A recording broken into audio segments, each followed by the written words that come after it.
तो गाइस कैसे हो? आज की वीडियो में हम लोग बात करेंगे ड्रैगन बॉल के स्लोली डेथ के बारे में और क्या ड्रैगन बॉल की हाइप या फिर ऑडियंस या फिर फैंस धीरे धीरे कम होती जा रही है। अब भले ही वो ड्रैगन बॉल फ्रेंचाइज की गेम्स की अर्निंग हो या फिर मांगा के सेल्स हो या फिर एनिमे सीरीज का हाइप हो, अकॉर्डिंग टू ऑफिशियल्स ये ऑफिशियल्स की तरफ से ही है। ड्रैगन बॉल के फैंस और उसकी प्रॉफिट धीरे धीरे बहुत ज्यादा नीचे यानी कि डाउनफॉल की तरफ जा रही है। और क्या ड्रैगन बॉल की मूवी या फिर मांगा कभी रिटर्न करेगी? और बहुत लोगों का ये भी क्वेश्चन था कि क्या इस साल हमें ड्रैगन बॉल की मांगा या फिर उसके रिलेटेड कोई भी अपडेट्स देखने को मिल सकती है। और जो टॉय एनिमेशन और शुइशा के बीच लीगल डिस्प्यूट चल रहा है उसका क्या हुआ, उसका कोई अपडेट आया कि नहीं आया। उसी के साथ साथ ड्रैगन बॉल कंपनी के बैक हैंड में क्या अपडेट चल रहा है उसके रिलेटेड भी हम लोग ये वाली वीडियो में बात करेंगे। और फिर टोयोटारो का भी एक नया स्टेटमेंट आया है जिस स्टेटमेंट को सुन के पूरा का पूरा इंटरनेट दोबारा से कंफ्यूज हो चुका है कि टोयोटारो क्या बोलना चाह रहे हैं। और ये वाली स्टेटमेंट इतनी ज्यादा आगे बढ़ गई थी कि खुद वन पीस के official creator writer sir Oda को भी इस चीज का रिप्लाई देना पड़ा, जिसकी वजह से इंटरनेट पूरी तरह से हाइप हो चुका है। तो उसके रिलेटेड स्टेटमेंट भी हम लोग इसी वीडियो में डिस्कस करेंगे। तो वीडियो स्टार्ट होने से पहले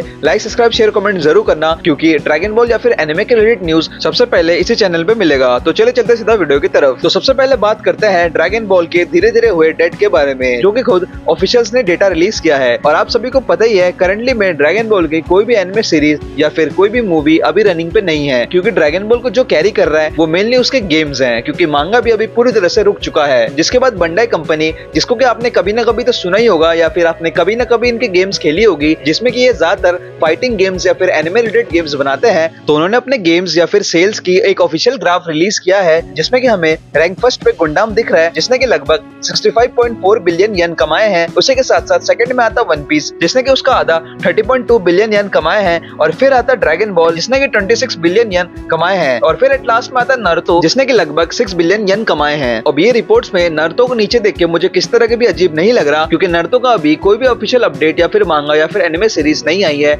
मैं यहाँ पे बरुतो की बात नहीं कर रहा, मैं यहाँ पे नारुतो की बात कर रहा हूँ, क्योंकि नारुतो अब पूरी तरह से खत्म हो चुका है। यहाँ पे सबसे हैरानी मुझे यहाँ पे ये हुई कि वन पीस और ड्रैगन बॉल की सेल्स धीरे धीरे बहुत ज्यादा कम होते जा रही है। पर इस वाली वीडियो में हम लोग मेनली बात करेंगे ड्रैगन बॉल के गिरते हुए सेल्स में। जैसे कि आप सभी को पता ही है ड्रैगन बॉल पिछले बार की रेटिंग के हिसाब से हैशटैग फर्स्ट पे था, जिसने कि लिटरली वन पीस, नारुतो और गुंडाम को पूरी तरह से सरपास कर दिया था। क्योंकि पिछले बार ड्रैगन बॉल पूरी तरह से अपने हाइप पे थी, क्योंकि सर अकीरा टोरियामा के पासिंग की वजह से, और उसी के साथ साथ एक हाइप सीरीज जिसका नाम है ड्रैगन बॉल दायमा वो रिलीज हुआ था। और यही नहीं, उसी के साथ साथ ड्रैगन बॉल स्पार्कलिंग जीरो भी, जो कि PS5 का गेम था, वो भी रिलीज हुआ था, जिसकी वजह से ड्रैगन बॉल लिटरली अपने पीक पे था और हाइप पे था। और हमें बीच बीच में भी ड्रैगन बॉल के रिलेटेड मांगा के अपडेट्स मिल ही रहे थे। पर अगर हम लोग अभी की बात करें तो ड्रैगन बॉल की सेलिंग या फिर रेट्स पूरी तरह से कम होती जा रही है। और उसका मेन रीजन है ड्रैगन बॉल का मांगा होल्ड होने की वजह से, और इसके साथ साथ ड्रैगन बॉल के गेम्स जो कि पूरी तरह से ड्रैगन बॉल को कैरी कर रही है फिलहाल के सिचुएशन में, जैसे कि sparkling zero, dragon ball Z Kakarot, इसकी भी प्लेयर बेस धीरे धीरे बहुत ज्यादा तेजी से कम होती जा रही है, जो कि बंडाई की ग्राफ को देख के हमें पता चल ही रहा है। जैसे कि आप लोग इस वाले ग्राफ में देख सकते हो, यहाँ पे ब्लू लाइन जो है वो वन पीस की लाइन है और रेड वाली लाइन ड्रैगन बॉल की सेल्स को दिखाती है, जिसमें कि हमें मेजरली ड्रॉप 2024 में दिख रही है। पर अचानक से 2025 में ड्रैगन बॉल पूरी तरह से हाइप में दोबारा से आ गई थी, जिसका कि main reason dragon ball Daima और सर अकीरा टोरियामा के पासिंग की वजह से, और इसके साथ साथ स्पार्कलिंग जीरो गेम की रिलीज की वजह से हुआ था। और ऑब्वियस सी बात है 2024 में हमें वन पीस अच्छा खासा ग्रो होते दिखा है, पर उसके साथ साथ ड्रैगन बॉल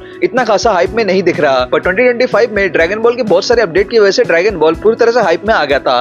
पर अगर हम लोग बात करें अभी की, तो अभी ड्रैगन बॉल आप लोग देख सकते हो पूरी तरह से डाउनफॉल में दिख रही है। और उसी के साथ साथ जो ड्रैगन बॉल की कंपनी ने सोच रखा था कि ड्रैगन बॉल को हम मिल्किंग करेंगे, जो कि था स्पार्कलिंग जीरो की वजह से, उसकी भी प्लेयर बेस धीरे धीरे बहुत ज्यादा तेजी से कम होती जा रही है, जिसकी वजह से उनको बहुत सारे लॉसेस देखने को मिल रही है। और इसका मेन रीजन यही है कि गेम में लैक ऑफ कंटेंट, यानी कि आप कब तक मिल्किंग करते रहोगे टूर्नामेंट ऑफ पावर को या फिर ड्रैगन बॉल सुपर सीरीज के स्टोरी को, क्योंकि फैंस को मेनली ग्रेनोला और मोरो आर्क को देखना है, क्योंकि सुपर को चालू हुए अब तक 8-10 साल हो चुके हैं और उसी के साथ साथ ड्रैगन बॉल की कोई भी अपडेट्स नहीं आई। वो बार बार इसी स्टोरी को रिपीट कर करके गेम्स या फिर मांगा बना रहे हैं। और जैसे कि आप सभी को पता है जो ड्रैगन बॉल दायमा आया था वो भी सुपर के पहले टेक प्लेस करती है, ना कि सुपर के बाद की स्टोरी है। और शायद कंपनीज ये नहीं समझ पा रही कि अगर उनको प्रॉफिट करना है तो उनको टूर्नामेंट ऑफ पावर के बाद स्टोरी को आगे बढ़ाना ही पड़ेगा, क्योंकि फैंस ऑलरेडी डिमांड कर रहे हैं ग्रेनोला और मोरो आर्क के बारे में। स्पार्कलिंग जीरो भी इसी वजह से डेड हो रहा है, क्योंकि वो बस टूर्नामेंट ऑफ पावर तक ही है। ऑडियंस या फिर फैंस को आगे की आर्क, जैसे कि ग्रेनोला आर्क, मोरो आर्क उस गेम में देखना है और वेजिटा को भी अल्ट्रा ईगो में देखना है। पर लैक ऑफ कंटेंट की वजह से ये गेम धीरे धीरे बहुत ज्यादा तेजी से डेड होता जा रहा है और अपने प्लेयर बेस को खोता जा रहा है। और अगर ड्रैगन बॉल को कमबैक करना है तो उनको फटाफट से न्यू कंटेंट या फिर जो न्यू स्टोरी है उसको फटाफट से ऑफिशियली एनिमे में कैनन करना ही पड़ेगा, जिससे कि क्या होगा कि जो एनिमे सीरीज के न्यू जन है, जिन्होंने बस डिमन स्लेयर और सोलो लेवलिंग देख के अपने आप को एनिमे ओटाकू बोलते हैं, वो लोग भी न्यू फेजिंग के साथ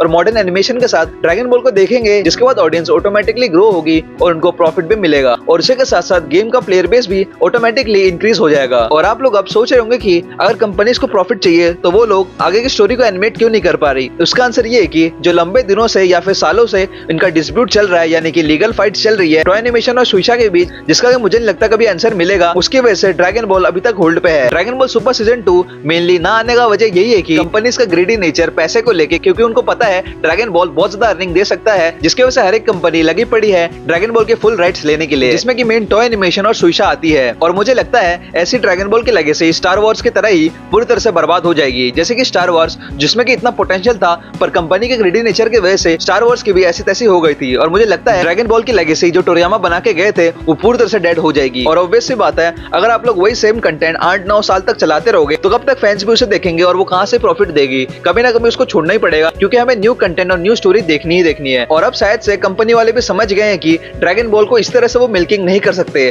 अगर उनको आगे प्रॉफिट करना है तो उसके लिए उनको नए कंटेंट या फिर नए स्टोरी बनाना ही पड़ेगा। और सबसे पहले तो उन्हें अपने लीगल फाइट्स को खत्म करना पड़ेगा, तभी वो ड्रैगन बॉल सुपर सीजन 2 के आगे के कंटेंट्स को एनिमेट कर पाएंगे। और अगर हम लोग बात करें टोयोटारो के बारे में कि भाई टोयोटारो क्यों नहीं बना सकते, तो इसमें मैं बोलूंगा कि इसमें टोयोटारो को भी कोई गलती नहीं है, क्योंकि मांगा के राइट्स जो है वो सुइशा के पास है। टोयोटारो अपने हिसाब से स्टोरी ड्रॉ कर सकते हैं, आगे की स्टोरी लिख सकते हैं, पर उनको पब्लिश करने के लिए टोयोटारो को पहले सुइशा से परमिशन लेनी होगी। और जब तक सुइशा परमिशन नहीं देगी तब तक टोयोटारो अपने मांगा को पब्लिश नहीं कर सकते। पर अगर हम लोग बात करें टोयोटारो के बारे में तो वो अपना काम बहुत अच्छे से कर रहे हैं, जो कि हमें उनके पोस्ट से पता चल ही रहा है। वो रेगुलरली ड्रैगन बॉल मांगा के रिलेटेड अपडेट देते रहते हैं आगे की स्टोरी के बारे में। जैसे कि रिसेंटली उन्होंने अल्ट्रा इंस्टेंट गोकू और अल्ट्रा ईगो वेजिटा का ट्रेनिंग सेशन का कवर पेज दिखाया था, जो कि मोस्ट ऑब्वियसली वो ब्लैक फ्रीजा के लिए ट्रेनिंग कर रहे हैं। इससे हमें ये पता चल रहा है कि आगे की स्टोरी टोयोटारो लिख रहे हैं, पर जब तक सुइशा की तरफ से परमिशन नहीं आता तब तक वो मांगा को पब्लिश नहीं कर सकते। और इसी के साथ साथ अगर हम लोग बात करें ड्रैगन बॉल मांगा के अपडेट के बारे में, तो इसके रिलेटेड न्यूज ये है कि जापान एक्सपो में टोयोटारो टोरियामा ने बार बार यही बोला है कि इस ईयर यानी कि 2025 में ड्रैगन बॉल के मांगा के रिलेटेड न्यूज हमें किस तरह से नहीं मिलेगी, यानी कि कोई अपडेट नहीं आएगा। यानी कि ड्रैगन बॉल के आगे की स्टोरी इस वाले ईयर में तो मुश्किल है आना, जिसका कि मोस्ट ऑफ द रीजन यही है कि सुइशा और टॉय एनिमेशन के बीच हुए लीगल फाइट्स को लेके। और हाँ, मुझे पता है ये न्यूज बहुत ज्यादा सैड और फ्रस्ट्रेशन है आपके लिए भी और मेरे लिए भी। और आप और मैं फैंस होने के नाते एक चीज कर सकते हैं, अगर हम लोग टॉय एनिमेशन के इंस्टा पेज में जाके उनको ड्रैगन बॉल सुपर सीजन 2 के बारे में बोलते रहे या फिर अपडेट देते रहे तो शायद से कुछ हो सकता है। और अब हम बात करते हैं कंपनीज के बैक एंड के बारे में कि बैक एंड में क्या चल रहा है। तो अकॉर्डिंग टू टॉय एनिमेशन या फिर और भी बहुत सारे कंपनीज, उनके हिसाब से ड्रैगन बॉल की टूर्नामेंट ऑफ पावर के बाद की जितने भी आर्क्स हैं उसकी स्टोरी इतनी अच्छी नहीं है। मतलब उनको शुरू में बहुत ज्यादा रिपीटेटिव लग रहा था वो स्टोरी। और अगला पॉइंट ड्रैगन बॉल के रुकने का ऑब्वियस सी बात है, लीगल डिस्प्यूट है, जिसकी वजह से ड्रैगन बॉल सीजन 2 अभी तक नहीं आ पाया। और नंबर 3 जो कि एक मेजरली और इंपैक्टफुल पॉइंट है जिसकी वजह से ड्रैगन बॉल सीजन 2 और ज्यादा होल्ड हो चुका है, वो है सर अकीरा टोरियामा के सडन पासिंग की वजह से, जिसकी वजह से कंपनीज और स्टूडियो में पूरी तरह से कंफ्यूजन हो चुका है राइट्स और पावर्स को लेके, जिसकी वजह से ड्रैगन बॉल सुपर सीजन 2 अभी तक होल्ड पे है। तो मैं आशा करता हूँ आप लोगों को सब कुछ समझ में आ गया होगा कि ड्रैगन बॉल सुपर सीजन 2 अभी तक होल्ड पे क्यों है और अभी तक उसके कोई भी अपडेट क्यों नहीं आया। और इतने सारी बैड न्यूज के बाद अब हम बात करते हैं एक अच्छी न्यूज में, जो कि है ड्रैगन बॉल का कमबैक। तो क्या ड्रैगन बॉल पूरी तरह से डेड हो चुका है? इसका आंसर है नहीं, पर हाँ वो धीरे धीरे डेड होती जा रही है, ये हमें मानना ही पड़ेगा, क्योंकि इसकी सेल्स और रेटिंग्स बहुत ज्यादा तेजी से गिरती जा रही है। पर क्या ड्रैगन बॉल अपना कमबैक कर सकता है? तो उसका आंसर है हाँ, वो है मूवी, जो कि बहुत सारे सोर्सेस क्लेम कर रही है कि ड्रैगन बॉल सुपर ब्रॉली या फिर ड्रैगन बॉल बीस्ट गोहान जैसी एक न्यू मूवी रिलीज होने वाली है, जिसके की अनाउंसमेंट हमें इस ईयर के एंड में या फिर अगले ईयर के स्टार्टिंग में मिल जाएगी, जिसमें कि मेनली हमें थोड़ा सा टीजर या फिर ट्रेलर देखने को मिल जाएगा। तो इसलिए आप लोग थोड़ा सा होप और वेट दोनों करें आगे की मूवी के अनाउंसमेंट के बारे में। तो इतनी थी पूरे ड्रैगन बॉल के रिलेटेड न्यूज या फिर अपडेट्स या फिर उसके बारे में कि क्यों ड्रैगन बॉल सुपर सीजन 2 अभी तक नहीं आ पाया या फिर उसके बैक एंड में क्या चल रहा है। अब हम बात करते हैं करंटली में जो मेन स्टेटमेंट आया है टोयोटारो की तरफ से, जिसमें कि उन्होंने ये बोला था कि गोकू अपने बेस फॉर्म में लूफी को डैमेज नहीं दे पाएगा। अब जैसे ये स्टेटमेंट टोयोटारो का निकला उसके बाद ऑब्वियसली बात है फैंस पूरी तरह से आउटरेज हो गए और कुछ फैंस कंफ्यूज हो गए कि क्या हो रहा है। जिसके बाद ये वाली स्टेटमेंट इतनी ज्यादा हाइप हो गई थी कि इसको रिप्लाई देते हुए खुद वन पीस के कैरेक्टर सर ओडा ने अपना स्टेटमेंट दिया। और इस स्टेटमेंट में ये था कि लूफी का जो गियर 5 है, हाँ जो गियर 5 ट्रांसफॉर्मेशन है, जो कि लूफी का एक करंट और सबसे पीक ट्रांसफॉर्मेशन है अभी वन पीस के हिसाब से, तो वो gear 5 Luffy super Saiyan form Goku को डैमेज तक नहीं दे पाएगा। और इस वाले स्टेटमेंट को उन्होंने एक्सप्लेन करते हुए ये बोला कि ड्रैगन बॉल Z एनिमे में एक सुपर सैयन इतना कैपेबल था कि वो पूरे के पूरे प्लैनेट्स को अकेले उड़ा सकता है और सुपर सैयन लेवल एक यूनिवर्सल लेवल तक स्केलिंग करी जाती थी, जिसकी वजह से गियर 5 लूफी की पावर्स उसके आसपास भी नहीं आती। और अब ये वाले स्टेटमेंट को सुन के मुझे थोड़ा सा वैलिड लगा, क्योंकि आप सभी को पता है ड्रैगन बॉल Z की power scaling over the top chart है, जिसमें कि लिटरली एक बेस कैरेक्टर ही इतना दम रखते हैं कि वो अकेले पूरे के पूरे प्लैनेट्स को उड़ा सकते हैं। तो ऑब्वियस सी बात है गियर 5 लूफी अभी ड्रैगन बॉल के हिसाब से बहुत ज्यादा कम पावर्स में है। अब आप लोग कमेंट सेक्शन में बताओ और कौन सही है इन दोनों के हिसाब से। मैं मिलता हूं आपको अगले वीडियो में या फिर अगले न्यूज में, तब तक के लिए bye bye, stay tuned, peace out, sayonara.